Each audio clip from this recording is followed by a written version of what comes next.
Bienvenido a la homilía de San Óscar Arnulfo Romero de este domingo, en el 28º domingo del tiempo ordinario.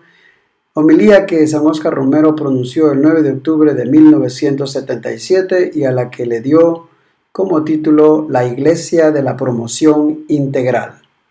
Escuchemos con atención y esperamos que nos acompañen hasta el final de esta homilía. Por eso mi afán de predicar no es porque me guste hablar por radio, como me dice un anónimo, ni es porque quiera aburrir a la gente. El que esté aburrido de oírme, pues es muy fácil, no viene a misa catedral o apaga su radio. Pero yo siento el deber de estar predicando lo que se debe predicar. Por ejemplo, hoy, y yo no parto de criterios míos, sino de la palabra de Dios, titularía la homilía de hoy como la Iglesia de la Promoción Integral. ¿Qué quiere decir? Yo he tomado un texto del Papa Pablo VI, precisamente en la encíclica Populorum Progressio, el desarrollo de los pueblos. El Papa dice que no basta el desarrollo económico, que el desarrollo, la promoción que la Iglesia propicia es teniendo en cuenta ante todo al hombre. Y allí suena la palabra famosa de Pablo VI. Todo el hombre y todos los hombres. Por eso titulo esta homilía de hoy La promoción de la Iglesia integral. La promoción de todo el hombre y de todos los hombres. Porque así le doy unidad a las bellas lecturas de hoy.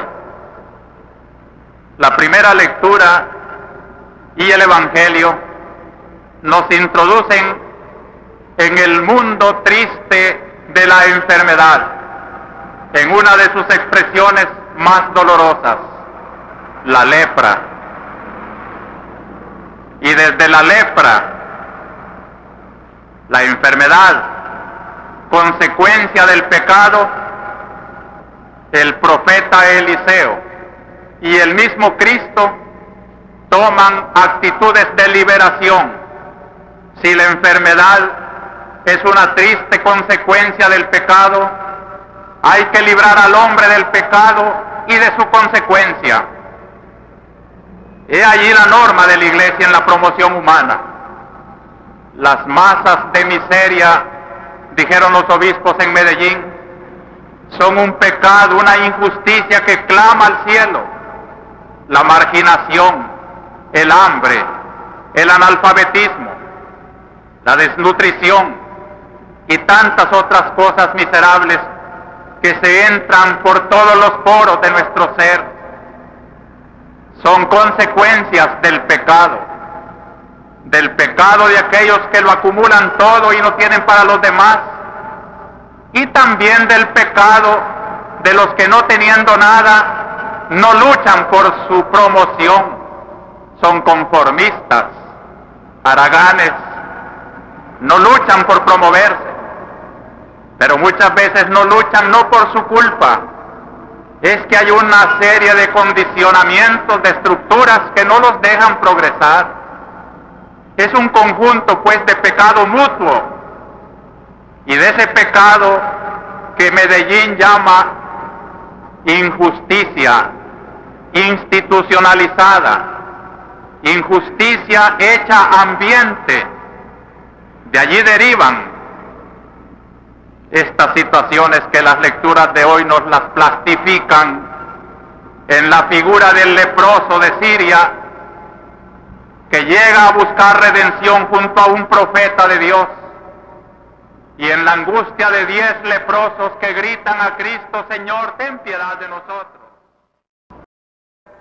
Cabe mirar hoy esta muchedumbre lánguida que grita desde su marginación una liberación que no les llega de ninguna parte, dicen los documentos de Medellín.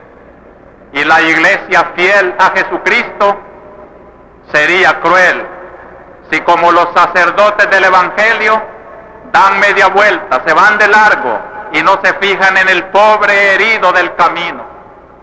Cristo se enfrenta, y el profeta Eliseo también, a la situación. La lepra había inspirado unas leyes terribles en el pueblo de Dios.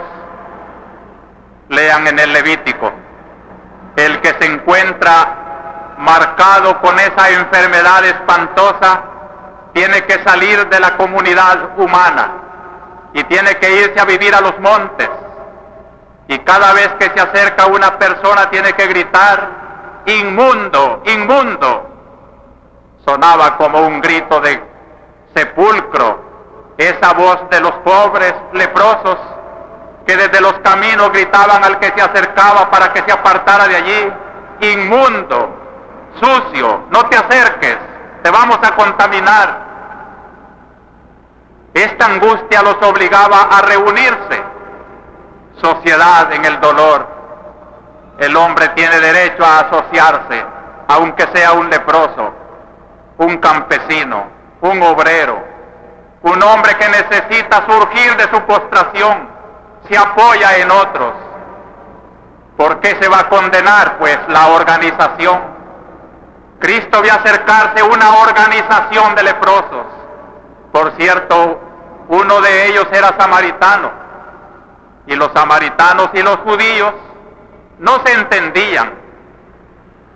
Usemos una comparación tal vez no tan exacta, pero como si hondureños y salvadoreños, que políticamente están distanciados, pero en el dolor sienten la necesidad de unirse, desaparecen las fronteras, solamente se siente el dolor.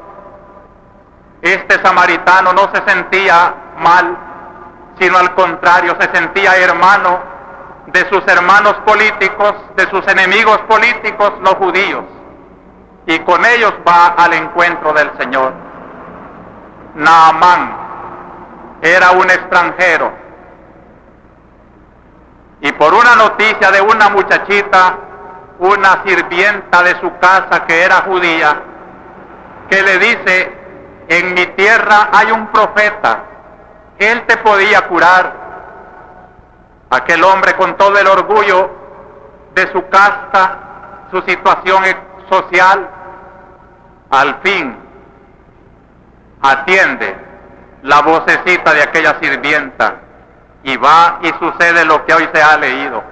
Cuando llega al profeta Eliseo, Eliseo le dice: vete a bañarte 7 veces en el río Jordán. La primera reacción de Naamán es de soberbia. ¿Para esto he hecho un viaje tan largo? ¿Que acaso no hay ríos más buenos en mi tierra? Y hoy el profeta me manda simplemente una cosa, ni siquiera se ha dignado venir él. Y el criado de Naamán le dice: si te hubieran mandado una cosa más difícil, la harías por tu salud. Cuanto más que es simplemente meterte al río 7 veces, obedece. Y obedece. Y cuando se sale del río ya purificado de su lepra, este hombre corre al profeta Eliseo para decirle la palabra de la fe. Ahora reconozco que no hay Dios en toda la tierra más que el de Israel. Recibe este presente.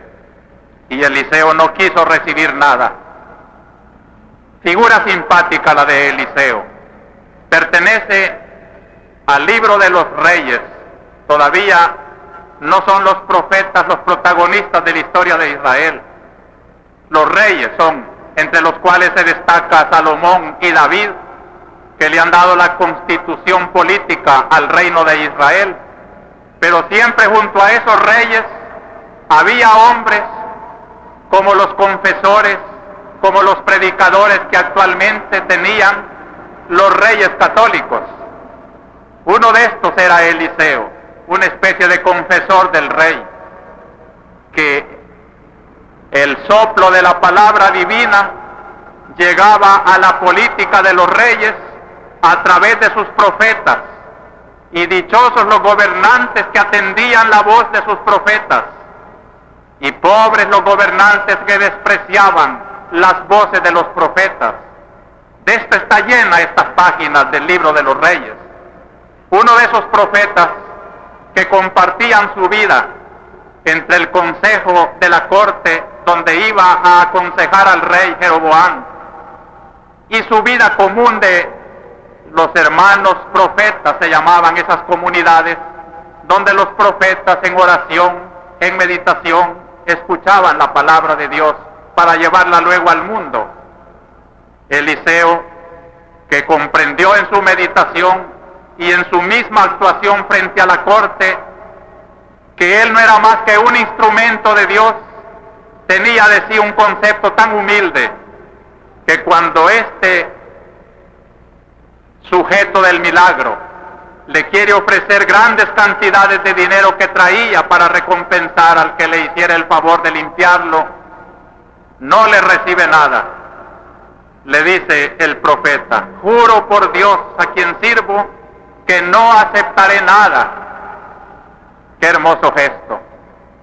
Hermanos, si la iglesia ha tenido sus deficiencias y sus pecados enormes, porque ha convertido su instrumentalidad de Dios en un negocio muchas veces, es reprochable. Y el sacerdote que usa su poder sacerdotal para ganar dinero está abusando. Desde esta cátedra, desde donde se denuncian las injusticias y los desórdenes, también estamos dispuestos a ser criticados en todo aquello que no es correcto. El sacerdote, como Eliseo, tenía que sentir: todo lo que doy es de Dios. La palabra que hoy estoy dando es de Dios. Si por ella me alaban, me aplauden, y yo me quedo con esos aplausos, yo le robo a Dios. Yo, hermanos, le ofrezco al Señor toda esta acogida que ustedes le dan a la palabra mía, porque no es mía, es de Dios.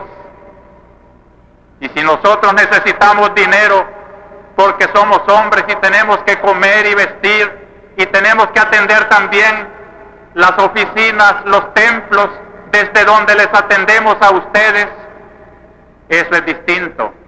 Pero si alguien se quisiera enriquecer egoísticamente, valiéndose de su ministerio sacerdotal, estaría cometiendo un sacrilegio. Lo que recibisteis gratuitamente, nos dice la Biblia, dadlo gratuitamente. Y el pueblo sabe responder, yo lo digo por experiencia. La generosidad de ustedes ayudándonos en nuestras obras, en nuestras súplicas y también en nuestras necesidades personales, no nos podemos quejar. Y como San Pablo decimos, con tal de tener con qué comer, con qué vestirnos, dónde vivir, es suficiente. Entonces el profeta oye una confesión más humilde de aquel asirio. Entonces le dice: permite que entreguen a tu servidor una carga de tierra que pueda llevar un par de mulas, porque en adelante tu servidor no ofrecerá holocaustos ni sacrificios de comunión a otro Dios que no sea el Señor. He aquí un convertido, un pagano que no conocía al Dios de Israel, y por la actitud de un profeta lo conoce y se convierte en un adorador del verdadero Dios. Esta es una de mis satisfacciones más grandes de estos tiempos, hermanos. ¿Cuántos corazones se han convertido? ¿Cuántos? Y no solo de la clase humilde. Yo oigo confesiones que me llenan de profunda satisfacción, de gente adinerada que me dice: si usted tiene razón, si los que no quieren comprender esto es porque son muy egoístas. Estamos dispuestos a hacer lo que se pueda. Y yo tengo una gran esperanza, hermanos, de que la iglesia, que ha ofrecido el diálogo de su sinceridad, sin traicionar esta verdad del Evangelio, encontrará eco, no solo en el pueblo humilde, sino también en la clase poderosa, porque el que escucha la verdad es muy ciego si no la quiere seguir. En este mundo de la enfermedad y de la conversión, nos encontramos a los 10 leprosos del Evangelio. Qué triste figura. Y yo quiero pensar en este encuentro que este domingo nos ha hecho a todos nosotros, con el dolor humano, que pensemos, hermanos, en la desgracia de la humanidad. Que nuestro corazón este día vuele a los hospitales. Yo vivo en un hospital y siento de veras de cerca el dolor, los quejidos del sufrimiento en la noche, la tristeza del que llega teniendo que dejar su familia para internarse en un hospital. Pensemos en las largas colas de enfermos esperando en nuestros hospitales para buscar un poco de salud que no lo llegan a encontrar. Y pensemos también en el enfermo de familia, aquel que me está escuchando tal vez junto a su aparato de radio. Ojalá que esta palabra le lleve un consuelo. Estamos pensando en usted, querido hermano enfermo. El Papa, en una de sus últimas catequesis, cuando dice que la sociedad civil se organiza y puede desplazar a la Iglesia en su obra de beneficencia, no importa. La Iglesia siempre tendrá una mística muy especial para el sufrimiento, que no la pueden dar todas las técnicas de médicos y de enfermeros y de hospitales bien equipados.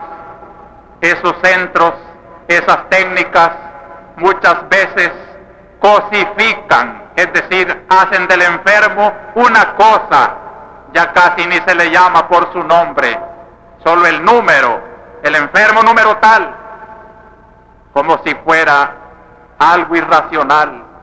Se olvida que el enfermo es ante todo una persona que necesita cariño, que necesita caridad, que necesita la ternura de un corazón, que no basta una enfermera muy técnica en poner inyecciones y transfusiones, pero que trata al enfermo de cualquier manera.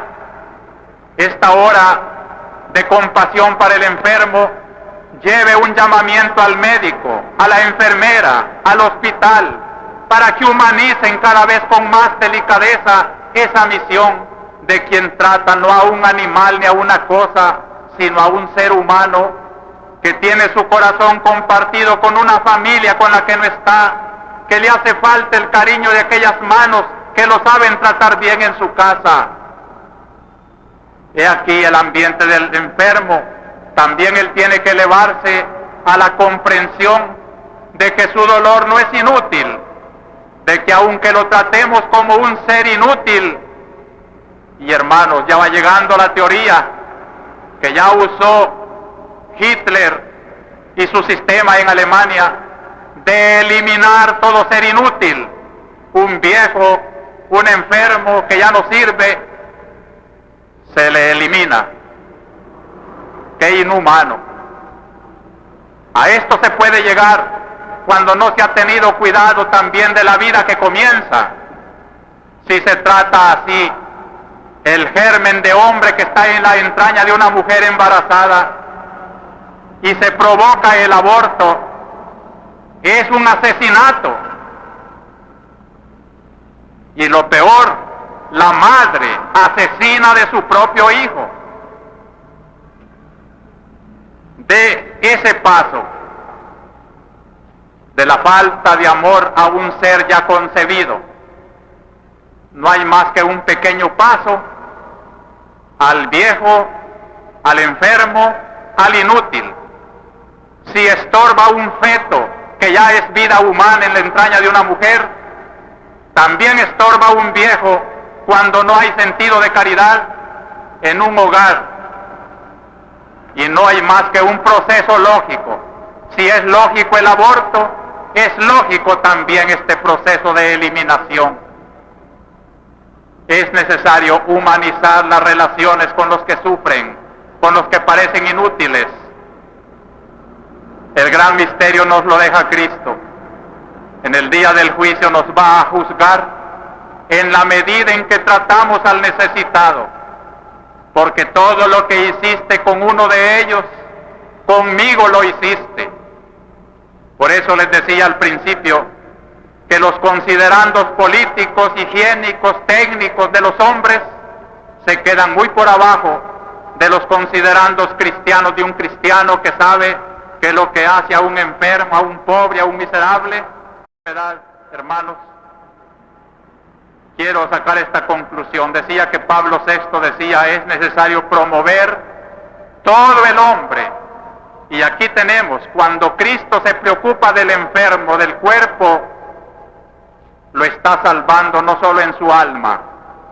Hay una espiritualidad peligrosa en nuestro tiempo, como una reacción contra el lenguaje nuevo de la Iglesia, que habla de liberación de derechos humanos, que protesta por los ultrajes de la persona, que reclama los abusos del poder político. Contra esa actitud leal de la Iglesia se reacciona diciendo que la Iglesia tiene que predicar solo la espiritualidad, solo de un Dios, de un reino de los cielos, y que no nos preocupemos de la tierra. ¿No se dan cuenta que están descoyuntando el Evangelio? Que Cristo, que vino a salvar a los hombres, tuvo cuidado también de sus cuerpos.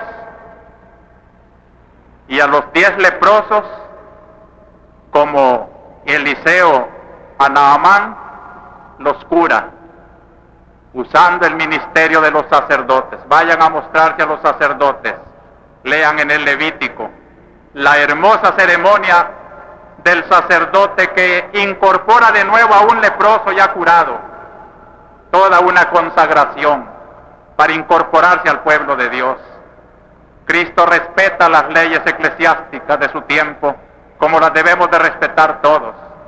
Si los sacerdotes de hoy hubiéramos caído en las tremendas deficiencias del sacerdocio en tiempo de Cristo, allí está Cristo dándonos el ejemplo.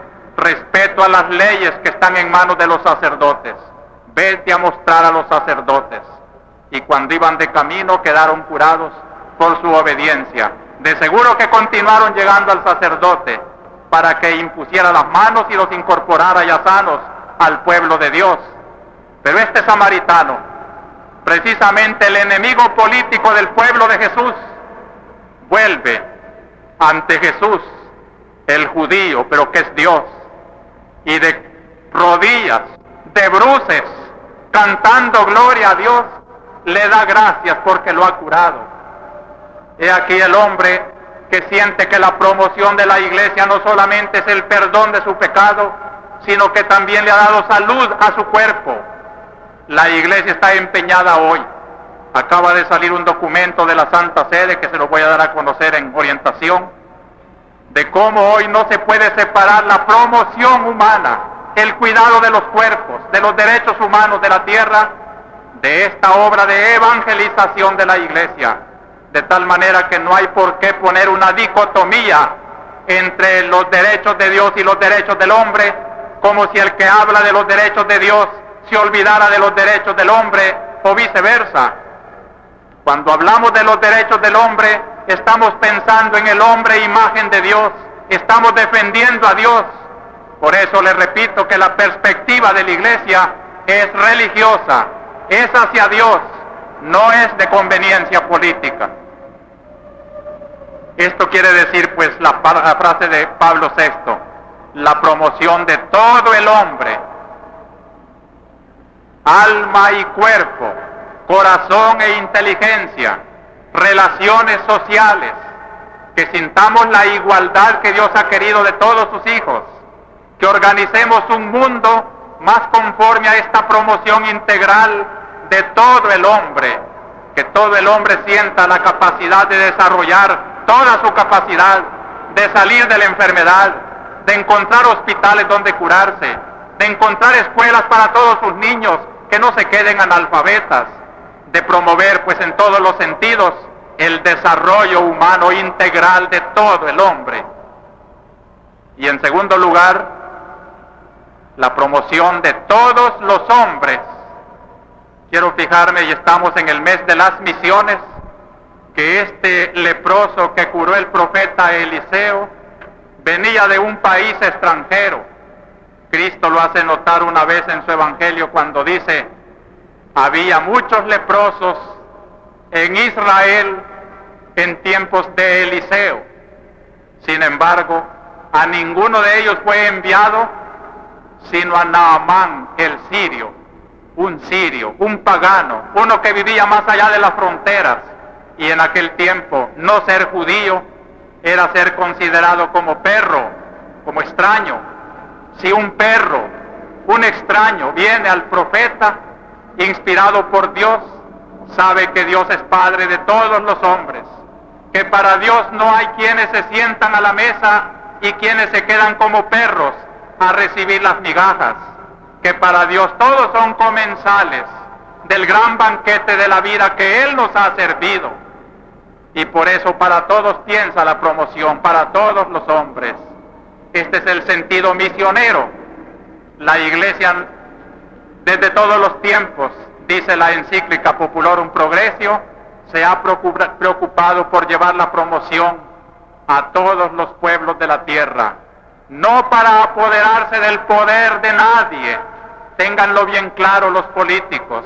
La Iglesia no pretende el poder de la tierra, pero sí pretende implantar en el poder de la tierra el reino de Dios, que hará más justo el poder de la tierra y hará más comprensivo al pueblo gobernado cuando lo ilumine un sentido de justicia y de verdadera promoción, cuando se sienta que la participación en política es un derecho que se respeta en todos los ciudadanos, porque a todos los hombres la Iglesia les predica su participación como hijos de Dios, con los talentos que cada uno ha recibido, para el bienestar de todos. Todos tenemos derechos a construir el bien común de todo el país.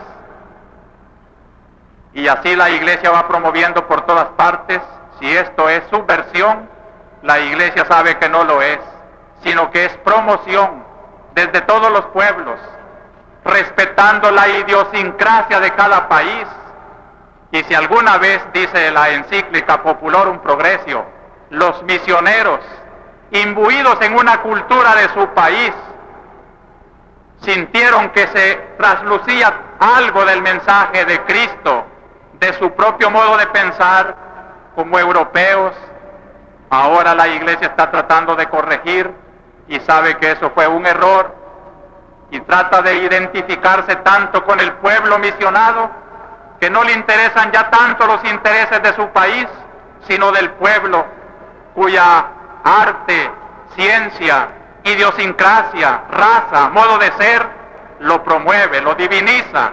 Eso estamos haciendo en El Salvador. No somos un poder extranjero, somos el alma del pueblo, somos la vida de la nación. Por eso la Iglesia predica y siente que tiene el derecho de predicar un evangelio que no trae un poder extranjero, sino que viene a inyectar vida a nuestra propia vida, para que el salvadoreño sea más salvadoreño y ame más a su patria y trabaje por promoverla mejor. Esto hace la Iglesia en el pueblo. Por eso no se le quiere comprender, a pesar de lo claro que es su misión. Y finalmente, queridos hermanos, un tercer pensamiento para terminar con que toda esta promoción de todo el hombre y de todos los hombres no es a ras de tierra, no es solo para hacer sano en sus carnes a Naamán el sirio, no es solo para dar una alegría de salud corporal a 10 leprosos. Lo más grande de todo es que a través de esa promoción del cuerpo, Cristo ha logrado la promoción del espíritu. ¿Se han fijado cómo terminaron los dos milagros? El milagro de Naamán, con esta palabra hermosísima: ahora reconozco que no hay Dios en toda la tierra más que el de Israel, y permíteme llevar tierra de este reino, para no adorar de aquí en adelante más que al Dios verdadero. Allá termina la promoción, en unir al hombre con Dios. ¿Y se han fijado cómo termina la promoción del leproso agradecido? Volvió, dando gloria a Dios, a grandes gritos, y se echó por tierra a los pies de Jesús, dándole gracias. Así termina la promoción de la Iglesia, postrando los hombres ante Cristo, para estos momentos de prueba en la historia del país y en la historia de la familia.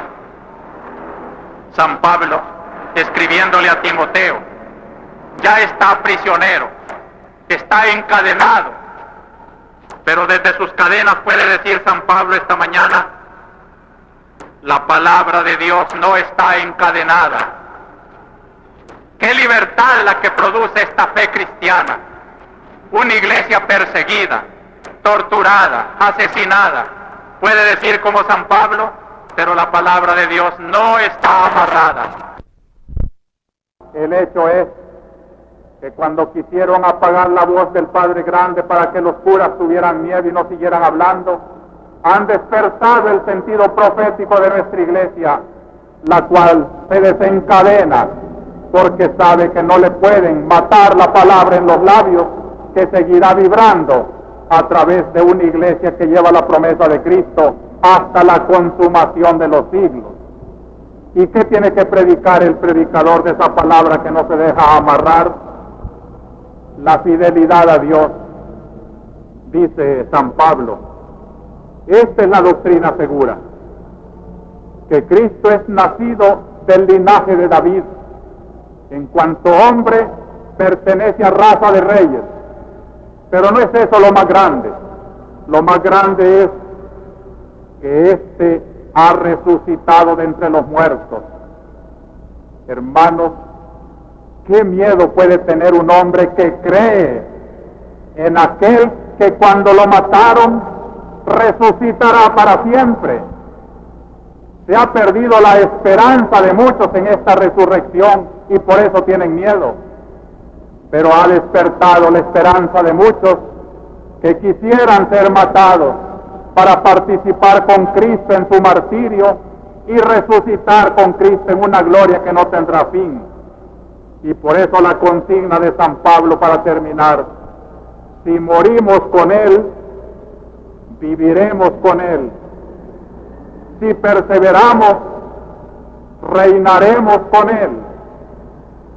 Y fíjense bien, si lo negamos, también Él nos negará. Qué terrible será la negación de Cristo. A la hora en que las cosas son definitivas, tuve miedo de ti, Señor. Por eso me hice masón, por eso me hice de orden, por eso me metí en tal situación política. Me negaste. Pues aquí está la sentencia. Si lo negamos, también Él nos negará. Si somos infieles, esta es otra cosa. Si somos infieles, Él permanece fiel. ¡Qué consuelo! Aun cuando lo hayamos traicionado, si lo venimos a buscar, lo encontramos con los brazos abiertos. No ha pasado nada. Como Pedro en la mañana de la resurrección, Cristo, que ha sido testigo de las negaciones cobardes del Jueves Santo en la noche, ahora solamente le pregunta: ¿me amas? Y Pedro, avergonzado y arrepentido, le dice: sí te amo, Señor. Si lo que pasó aquella noche fue pura debilidad, soy digno de castigo. Y Cristo no le reprocha el pecado, lo encuentra fiel. Todo pecador, todo traidor que se haya alejado de Cristo, sepa esto: si le hemos sido infieles, Él permanece fiel. Qué consuelo, hermano, para mí, pecador, y para cada uno de ustedes, pecadores, que después de nuestras debilidades y deficiencias, lo hemos encontrado, nos ha perdonado, nos ama, no ha pasado nada, porque no puede negarse a sí mismo. Qué razón más profunda. Dejaría de ser Dios, dejaría de ser Redentor. Por eso, hermanos, con esto terminamos pues nuestra explicación humilde sobre la iglesia de la promoción integral. Una iglesia que se preocupa de salvar las almas, pero que también se preocupa de salvar los cuerpos, de defender los derechos históricos de los hombres, pero que no se termina solo en aspectos políticos terrenales, sino que hace prevalecer con primacía absoluta la relación del hombre con Dios. Busca la conversión de cada corazón, porque de nada serviría una liberación económica en que todos los pobres tuvieran su casa, su dinero, pero todos ellos fueran pecadores, el corazón apartado de Dios. ¿De qué sirve? Hay naciones que actualmente económicamente, socialmente están bien promovidas, aquellas por ejemplo del norte de Europa, y sin embargo, cuánto vicio, cuánto desorden. La Iglesia siempre tiene la palabra que decir. La conversión, la promoción no está terminada, aunque organizáramos idealmente la economía, la política, la sociología de nuestro pueblo. No está terminada. Sería la base para que culminara en esto que la Iglesia busca y predica: el Dios adorado por todos los hombres, el Cristo reconocido como único Salvador, la alegría profunda del Espíritu de estar en paz con Dios y con nuestros hermanos.